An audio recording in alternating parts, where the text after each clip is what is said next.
भएका दर्शकबिनहरू आज तपाईँहरूलाई प्रत्यक्ष रूपमा आजको यो ठाउँको बारेमा हामी तपाईँलाई देखाउन गइरहेका छौँ र हाम्रो सर यतै हुनुहुन्छ।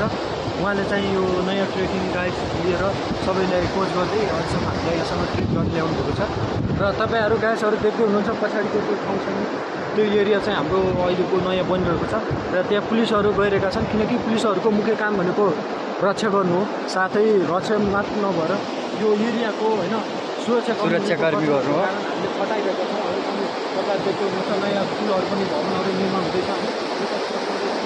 हामीले बनाएको हो र आउने आगामी दिनहरूमा हामी यस्तै कुराहरू निर्माण खबरहरू तपाईँलाई सुनाउनेछौँ, जानकारी प्रदान गर्नेछौँ। तपाईँहरू चाहिँ हाम्रो च्यानलमा हाम्रो सब्सक्राइब गरिदिनु होला, लाइक गर्नु होला, फलो गर्नु होला, खिच्नु होला, त्यो लाइक गरिदिनु होला भने हामी तपाईँलाई यो हो हुम्लाको खारकुनाथ गाउँपालिकाको एउटा रमणीय एउटा टुरिस्ट एरिया हो।